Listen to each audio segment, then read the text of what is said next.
मी आदेश बांदेकर आपल्या सगळ्यांचं मनापासून स्वागत करतो। रिचा कार्तिक माने या वहिनींना आज आपण भेटणार आहोत। विनायक अपार्टमेंट दक्षिणी सोसायटी अहमदाबाद या ठिकाणी त्या राहतात। माझं नाव रिचा कार्तिक माने। मी अहमदाबादमध्ये राहते। अहमदाबादमधल्या मणीनगर एरियामध्ये राहते मी। मला ड्रॉइंग करायला खूप आवडतं। परत रांगोळी सुंदर काढते अशी लोक म्हणतात। मला अजून तितकंसं वाटत नाही। अजून मी खूप प्रयत्न करणार आहे त्याच्यामध्ये। आणि सगळ्यात मेन हॉबी म्हणजे गाणं। म्हणजे जेव्हाही कधी मला राग येतो तेव्हा जर मी एखादं गाणं म्हटलं की माझा राग 2 मिनिटात शांत होतो किंवा मी लगेच माझं माइंड फ्रेश होतं आणि एक नवीन छान मी फ्रेश रिचा म्हणून अशी मी समोर येते। कार्तिकची फॅमिली आणि माझी फॅमिली आधीपासूनच एकमेकांना ओळखत होते आणि माझ्या वडिलांची इच्छा होती की ह्याला जावई करून घ्यायचं। आज माझे वडील या जगात नाही आहेत पण त्यांची इच्छा पूर्ण झाली आणि कार्तिक आज सावंत फॅमिलीचा जावई आहे।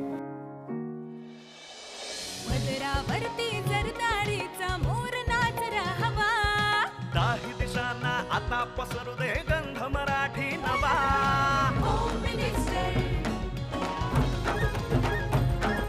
चला सुरुवात करूया आजच्या गप्पा। नमस्कार। नमस्कार।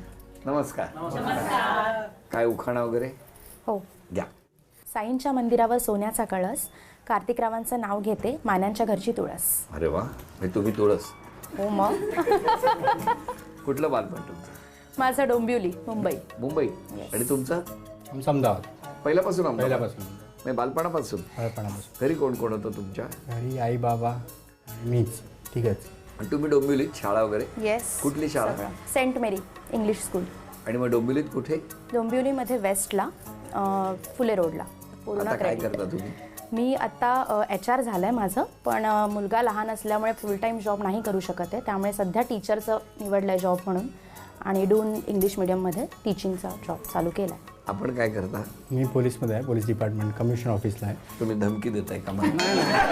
सांगतोय मला आता रिमांड सारखा फील आलाय। तुम्ही माझा रिमांड घेता असा फील आला। अरे नाही। पण एरवी वहिनी रिमांड घेतात? हां घेतात। हो। काय हो आहे स्वभाव थोडासा शॉर्ट टेम्पर्ड आहे तुमचा? येस। कसं काय जमलं तुमच्या दोघांचं? आम्ही भेटलो माझ्या नंदेच्या लग्नात। नणंद आलेली आहे इथे। का भेटली? का भेटलात म्हणजे मी लग्नासाठी आले होते मुंबईवरनं इथे। हां, ऍक्च्युली हे नातेवाईकच आहेत आमचे। किती वर्ष झाली लग्नाला? लग्नाला 5 वर्ष। कप्पच आहात?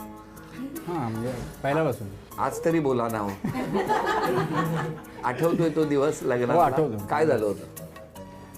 हे लग्नात आले होते बहिणीच्या आणि पाहुण्यांबरोबर मी बाहेर होतो आणि एंटर झालो त्या रूममध्ये, जी काही उभी होती बघितलं तिला आणि कुठेतरी क्लिक झालं। Love at first sight. Love at first कोणाला आधी असं वाटलं तुम्हाला? मला वाटलं, तिचं माहित नाही काय हो? त्यांना वाटलं पण त्यांनी विचारलं नाही। विचारलं मी, शेवटी पुढाकार मलाच घ्यायला लागला, पोलीस असून सुद्धा। नाही पण तुम्हाला त्याच क्षणी वाटलं होतं? हो, दोघांनाही त्याच क्षणी जाणवलं। पण मी एक 3 दिवसानंतर मुंबईला रिटर्न माझी ट्रेन होती, तेव्हा हे मला बाईकवरनं सोडायला आले होते। का हो? कसं काय तुम्ही म्हणजे कोण मुंबईला निघालं की तुम्ही? पाहुणे जात होते तर मी पण बाईक घेऊन नाही, बाईक घेऊन खूप जण उभे होते पण मी धावा त्यांच्याच बाईकवरती जाऊन बसले कारण थोडंसं बोलायचं राहिलं होतं। नाही पण त्या 3 दिवसात जवळजवळ तुम्ही नक्की केलं होतं का? मी नक्कीच केलं होतं, ह्यांचं मला माहित नाही। पण काय झालं त्यात? मी 2 दिवस खूप मजा केली। अहमदाबाद दर्शन करून घेतलं ह्यांच्याबरोबर, सगळे अहमदाबादचे सगळे स्थळं दाखवली आणि मग जाताना रात्री इच्छा होती की काहीतरी सांगावं त्यांना। आणि पोलीस स्टेशनच्या जवळ म्हणजे रेल्वे स्टेशनच्या जवळ पोलीस स्टेशन येतं, तिकडेच आपली हिंमत झाली की आता काहीतरी सांगावं। मग तिला सांगितलं बाईकवरती की मी म्हटलं नको जाऊ तू प्लीज, आणि डायरेक्ट प्रपोज नाही केलं, नको जाऊ प्लीज एवढंच बोलले? येस। बाकी काही? आणि मग मी बोलले मग लग्न करतोस का माझ्याशी? तर मी इथेच राहीन कायमची। हे कुठे बाईकवरच? येस। आणि पोलीस स्टेशनच्या समोरच, म्हणजे आम्ही आमचं हे नाही सोडलंय, बेस नाही सोडलाय। पोलीस स्टेशनच्या साक्षीने केलेलं आहे सगळं। मग काय ते लगेच हो म्हणाले? नाही, त्यांनी 1 महिना घेतला। ते म्हणाले की ॲक्च्युली आमच्यामध्ये वयाचं अंतर जास्त आहे, सो त्यांना असं होतं की नाही तुझे घरचे काय म्हणतील वगैरे असं। फार नाही, 10च वर्षाचं अंतर आहे, मला नाही वाटत ते खूप फार आहे। हां, म्हणजे 11 वर्षाचं। ओके, 11 वर्षाचं मला नाही वाटत, 15 असलं तरी मला नसतं वाटलं, कारण शेवटी प्रेम आहे म्हणजे आहे। अरे अरे अरे 3 दिवसात एवढी जादू झाली। पण मग तुम्ही डोंबिवलीला गेला? हां, मी डोंबिवलीला गेले, मग आम्ही भेटलोच नाही। ट्रेन सुटली? हो. तुम्ही एकट्या होता तेव्हा? नाही, फॅमिली होती, माझी आई होती. ट्रेन सुटल्यानंतर डोंबिवली येईपर्यंत काय चाललं होतं मनात? आम्ही मला वरची बर्थ मिळाली, आमचं स्लिपिंगचं होतं, मला वरची बर्थ मिळाली. आम्ही अख्खी रात्र फोनवरती बोलत होतो तेव्हा कारण हा घरी होता आणि मी वरच्या बर्थवरती होते, त्यामुळे आईला करण्याची काही शक्यताच नव्हती की मी वरती फोनवरती बोलते. का आवाज येत नाही वरनं खाली? नाही, ट्रेनचा आवाज असतो ना. अच्छा, त्यामुळे आईला ट्रेनचा आवाज. हां, आई झोपली ना, आई गाढ झोपली. आई गाड झोपली. आम्ही अख्खी रात्र, मी म्हणजे डोंबिवली येईपर्यंत, सकाळी बॉम्बे सेंट्रल येईपर्यंत आम्ही फोनवरती गप्पा मारत होतो. 5 वर्षात कशी साथ दिली आहे? पूर्ण साथ दिली. त्यांचा स्वभाव तर किती ॲग्रेसिव्ह आहे त्यांनी सांगितलं. पण साधारणतः या बिल्डिंगमध्ये येताना एकंदरीत अशी रचना आहे बिल्डिंगची की घरातलं वातावरण किंवा एखादा माणूस बोलला किंवा घरातलं वातावरण गरम असेल तर ते खाली कळतं. तर तुम्हाला कुठे कळतं साधारणतः घरी येताना? व्हॉट्सअपवरतीच कळतं. इमोजीस वरून कळून जातं की आज जास्ती सायलेंट राहायचं असं. शांत. का असं करता होतं एवढं बापडा? नाही, पण मी त्यांच्याशी नाही भांडत. विचारा तुम्ही, त्यांच्याशी नाही भांडत. नाही, आमचं भांडण आमचं भांडण कधीच नाही होत. मग कोणावर काढता हे सगळं? असंच आजूबाजूचं वातावरण. म्हणजे भिंती? त्यांना मी मारू नाही शकत. नाही, पण आता मला सांगा, या सगळ्या प्रवासातला आत्तापर्यंतच्या 5 वर्ष किंवा त्यापूर्वीची, लग्न ठरण्यापूर्वीची एखादा मसालेदार किस्सा सांगा. मसालेदार किस्सा म्हणजे कार्तिक मला एकदा आला होता मुंबई मरीन ड्राईव्हला भेटायला आणि ते अजून त्याच्या घरच्यांनाही माहीत नाही आहे बहुतेक. आज कळेल. सांगितलं होतं की सोशल काम आहे म्हणजे येऊ शकणार नाही, आणि घरी सांगितलं होतं की मित्राचं लग्न आहे म्हणजे जरा जातोय. कुठे? मुंबईला? नाही, इकडेच कुठे जवळच अहमदाबादला, म्हणजे रात्री येणार नाही झोपायला, दुसऱ्या दिवशी येणार. आणि माझं HR चालू होतं तेव्हा, मी माटुंगामध्ये वेलिंगकरमधनं HR करत होते, कॉलेज होतं. आईला म्हटलं की आज मैत्रिणीकडे अभ्यास करायला जाणार आहे आणि मग म्हणजे दिवसाच आणि मग संध्याकाळी रिटर्न, म्हणजे घरी उशिरा येईल. किती वाजता पोहोचले होते मुंबई? मी रात्री 12 वाजताची ट्रेनला बसलो, सकाळी 6 वाजता पोहोचलो आणि मग मरीन ड्राईव्हला जाता मला 8 वाजता मी भेटलो तिकडे. मरीन ड्राईव्हला सकाळी 8 वाजता? 8 वाजता. अरे वा, म्हणजे जेव्हा सूर्य येतो तिकडे. हो ना. आमचं पूर्ण जे आम्ही एकच भेट होती आणि आमची ती. आणि तेव्हा किती वेळ होता तुम्ही एकत्र? आम्ही 4 तास होतो. आणि जे 3 दिवस काढले आम्ही, जे इकडचे अहमदाबादचे, आणि जी आठवणी होत्या त्या सगळ्या मी 6 पेजचं एक पत्र लिहिलं होतं. बापरे. हां, ते पत्र मी त्यांना दिलं आणि सांगितलं की ही जागा आहे तुझी. मरीन ड्राईव्हलाच वाचलं ते? हो, थोडंसं तिथे वाचलं, थोडं घरी येऊन वाचलं, पण माझ्या आईने ते अजून जपलंय आणि आई अगदी आठवड्यातून एकदा ते वाचते. आईने जपून ठेवलं. आईने खूप सासूबाई जपून वाचतात ठेवलंय. त्या पत्र. सासूबाईंनी कॉपी काढून त्याची जपून. का वाचतात माहितीये? असा मुलगा मिळाला म्हणून त्या वाचल्या असं त्यांना वाटतंय. ऍक्च्युली. बरं, आता या गप्पा सुरू असताना पहिल्या खेळात किती बक्षीस मिळणार ते बघणार आहोत. या घरामध्ये ना काही वस्तू आम्ही लपवून ठेवल्यात. चिठ्ठ्या आहेत, एक एक चिठ्ठी शोधत तुम्हाला पुढच्या चिठ्ठीपर्यंत पोहोचायचं आहे आणि चांदीची अन्नपूर्णा शोधून तुम्हाला 1 मिनिटात घेऊन यायची आहे. वेळ 1 मिनिटाची अर्थातच. घरातला मातीचा फ्रीज. वेळ सुरू झाली. तुम्ही मदत करू शकता ओरडू ना. रिचा माठ. रिचा माठ असं नाही. लग्नातली आठवण. महालक्ष्मी. येस. 30 सेकंद झालेली आहेत. 30. टेडी संग्रहालय और टेडी झोन. 20 सेकंद राहिलेली आहेत. 20. मिळाली. 10. ते चांदीचं नाणं तुम्हाला मिळालं. अभिनंदन. So much. चांदीचा कुंकवाचा करंडा मिळाला. चांदीची तुळस मिळाली. अभिनंदन. आणि तुमच्या घरात चांदीची अन्नपूर्णा आलेली आहे. अभिनंदन. आणि तुम्हाला सुहाना अंबारी मसाले यांच्याकडून ही भेटवस्तू. घरातल्यांना तुमच्याबद्दल काहीतरी बोलायचं आहे का हे आम्हाला जाणून घ्यायचं आहे. सासूबाई, सुनेबद्दल सांगा. छान आहे आणि सगळ्या गोष्टीला हाऊस आहे. सगळं हौशी आहे. हौशी. ते मगाशी असं बोलण्यात आम्हाला कळलं की सुनेचा तुमचा स्वभाव जरासा तापट आहे. नाही तापत नाही आहे. हाय, चांगला आहे, व्यवस्थित. खूपच दरार आहे. हा दराऱ्यातनच बोलतायत त्या तापट. सार्थ वातावरण, सार्थ येते असं. शांत आहे. त्यांच्या चेहऱ्यावर असं दिसतंय की तुम्ही थोड्या वेळाने निघून झालो, माझं काय. काय सासूबाईंना असं एवढं दहशतीत ठेवलंय तुम्ही? नाही हो नाही. तुम्हाला बघून जरा थोड्याशा त्या द्या सासरी. प्रेम लग्न आहे, वयाचा डिफरन्स आहे, मॅच्युअर्ड दोघं आहे आणि आम्हाला खूप आनंद आहे. मन आणि तनाने आता आमच्याकडे त्यांनी लक्ष द्यावं दोघांनी, हीच आमची विनंती. तुमच्याकडनं कोण आलंय? माझ्याकडनं कोणीच नाहीये. मी आलो ना मुंबईवरून. पण ह्या आहेत माझ्या मानस आई आहेत. बोला. ह्या समोरच राहतात आणि अच्छा, समोरच्या घरात. येस समोरच्या घरात. बोला बोला. 2.5 वर्ष झाले तिची आणि माझी ओळख झालेली आहे.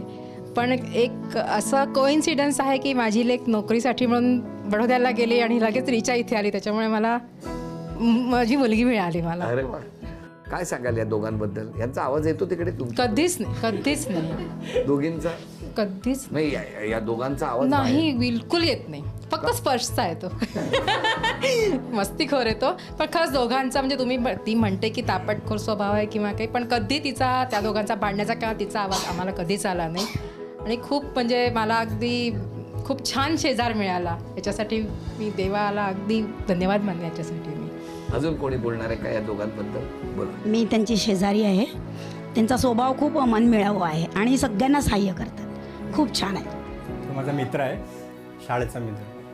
एकुलता एक मित्र आहे. कार्तिक आता शांत मुलगा आमच्या कॉलेजमध्ये कोणी नव्हता आणि आम्ही त्याला सांगून माझी आई दमली की तुला चिपळूणची हवी आहे का रत्नागिरीची हवी आहे, तर मी तुला शोधून देतो. तो नाही म्हणजे नाही, मला लग्न करायचंच नाही म्हणत होता. आणि एकदा पण त्या तुमची आई डोंबिवलीची हवी आहे का विचारलंच नाही? नाही, डोंबिवलीचा आमचा काही कॉन्टॅक्ट नव्हता. मुंबई आणि कोकण आणि चिपळूण एवढा आमचा कॉन्टॅक्ट होता. तिला विचारलं पण नाही. एकदा अचानकच सांगत आला की माझं आशिष असं ठरतंय. मी सांगितलं अरे वा, मला विश्वासच नाही आला की ठरलं लग्न त्याचं. नाहीच म्हणत होता करायचं. रिचाचं सांगायचं म्हणजे खरं रिचा सर्व गुण संपन्न आहे. फक्त कंप्लेंट एकच आहे की तिनं भिशीमध्ये वेळ देऊन परत चालू करावी. हो, ती आत्ता सध्या नाही म्हणते की मला वेळ नाही, पण तिनं कंटिन्यू परत भिशी करावी ही आमची खूप प्रेमाची आणि आग्रहाची तिला विनंती आहे. इतकं सगळं कौतुक करतायत, काय वाटतंय तुम्हाला? खूप छान वाटतंय. म्हणजे खरंच खूप लोक मला ओळखायला लागली आहेत, म्हणजे आतून ओळखायला लागले असे नाही. मी जे आहे ते मी लोकांना दिसतीये आणि त्याचा मला खूपच आनंद आहे. Thank you so much. आता या ठिकाणी या दोघांसाठी हा दुसरा खेळ. एक चित्र काढायचं आणि ते काढलेलं चित्र सगळ्यांनी ओळखलं तर बक्षीस तुम्हाला मिळणार. ओके. पहिलं चित्र तुम्ही काढा.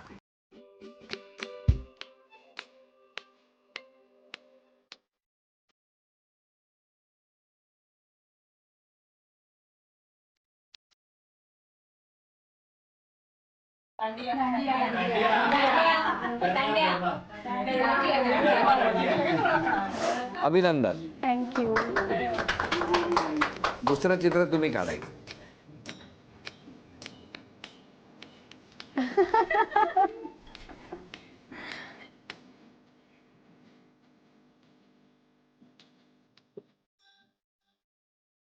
दहा. सांगा आता. 9, 8, 7. सांगा आता. 6, 5, 4, 3, 2, 1. वेळ संपली. काय होतं सांगा? हांडवा.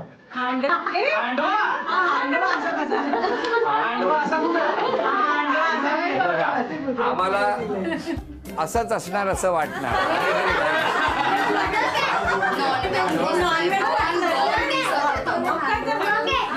काय असतं?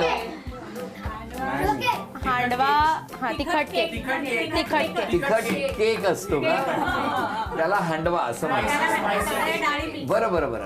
चित्रात तरी कळला नसला तरी खाऊन तरी बघायला पाहिजे. आता तिसरं चित्र तुम्ही दोघांनी मिळून काढायचंय. 2 पेनं घ्या. एका वेळेला काढायचं, दोघांनी सुरुवात करायचं चित्र आणि सगळ्यांनी ओळखायचं. 1, 2, 3 न बोलता.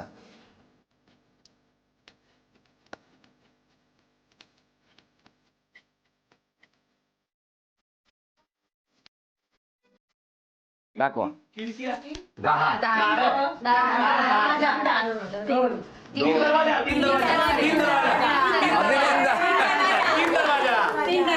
हे काय आहे 3 दरवाजा? 3 दरवाजाला भद्रकाळीचं जुनं मंदिर आहे. बर. आणि तिथे बायका शॉपिंगला खूप जातात अच्छा. आणि आमची वाट लागते तिकडे. दोघांना झी मराठीकडून ही भेटवस्तू. जे बोलू शकत नाही ते लिहून दिलंय त्यांनी. ओके. हा, ते आता बघूया अरे काय बापरे. काय लिहिलंय. तुम्ही खूप बिझी असता का? तुम्हाला वेळही नसतो सगळ्यांबरोबर वेळ द्यायला? शाळा चालू केल्यापासून थोडंसं तसं होतंय. समोर कोणी दिसलं तर पटकन बोलत नाही तुम्ही आपण? नाही, असं अजिबात नाही. असं माझा लिहिलंय. उलटा स्वभाव आहे खरं. मी कोणाबरोबरही पटकन मिक्स होते. पण त्यांचं म्हणणं आहे की तुम्ही बोलत नाही. कोणी लिहिलंय ते नाही सांगणार? मग त्यांच्याशी मी नसेल बोलली कदाचित. तापटपणा तुमचा जरा कमी होणं फार गरजेचं आहे. त्याच्यामुळे कधी कधी समोरच्याचं मन दुखावू शकतं. हो, खूप वेळा दुखावलंय मी, बऱ्याच जणांचं दुखावलंय. हो ना. जास्त बोलत नाही असं लिहिलंय. असं अजिबात नाही. नाही, बोलता तेव्हा लागेलच बोलता. नाही हो. चिडचिडपणा आहे ना, तोच फक्त तुम्हाला त्रासदायक आहे आणि कुटुंबाला. मग त्याच्यावरती काय मात कशी करणार? नाही, तरी लग्न झाल्यापासून आणि स्पर्श आल्यापासून खूपच चेंजेस झालेत माझ्या स्वभावात. हे मलाही जाणवतं आहे, फॅमिलीमध्येही माझ्या जाणवतं आहे. खूप झालेत आणि हॅट्स ऑफ टू हिम. तो खूप सहन करतो मला.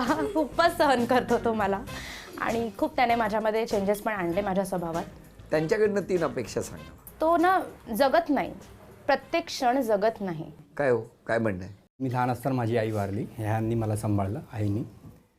पण ते काय काय नाही मिळालं, त्याच्यामुळे जरा खर्च कमी करतो. म्हणजे थोडीशी आठवणीमुळे हां शांतता, पूर्ण वेळ देऊन अजून आहे खूप जगायचं तिच्याबरोबर. दुसरी अपेक्षा? वेळेवरती घरी या. पोलीस पोलीस पोलीस म्हणजे आता मला असं वाटायला लागलं की बापरे, मी सगळ्यांना सांगते की पोलिसाबरोबर लग्न करू नका. असं करू नका म्हणजे वेळच नाही. ते आहेत म्हणून आम्ही सुरक्षित आहोत.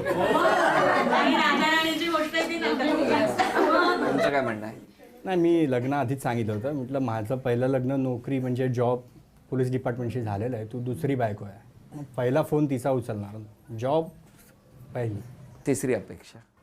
तिसरी अपेक्षा की माझ्या रागाला आयुष्यभर असंच जरा सहन करेल. तयार आहे. आज क्षमा मागायची तर कोणाची? क्षमा मागायची तर सासू सासऱ्यांची मागेल. नकळत रागामुळे खूप खूप खूप दुखावलंय कधी कधी त्यांना.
ते तुम्हाला सांभाळून घेणं आणि सगळ्यांनी एकमेकांचा आदर करत मान राखणं, म्हणून तर इतक्या दाटीवाटीने सगळे आलेले आहेत.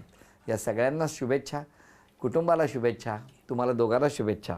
हसत राहा, आनंदात राहा असं म्हणत क्षण आलेला आहे तो सन्मानाचा. महाराष्ट्रातून ही ओटी आलेली आहे. ही ओटी आता तुमची भरली जाणार आहे आणि या काकी तुमच्या समोरच राहतात. काय नाव त्यांचं? अर्चना पासे. चला या, तुम्ही आज हा मान तुम्हाला आहे.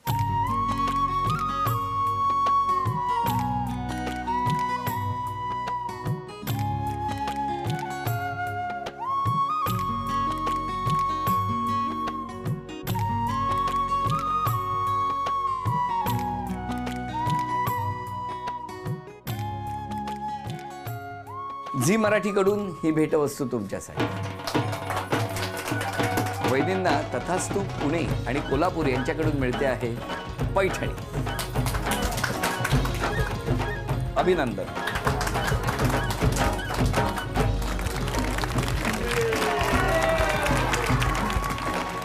झी मराठीकडून ही आठवण आजची.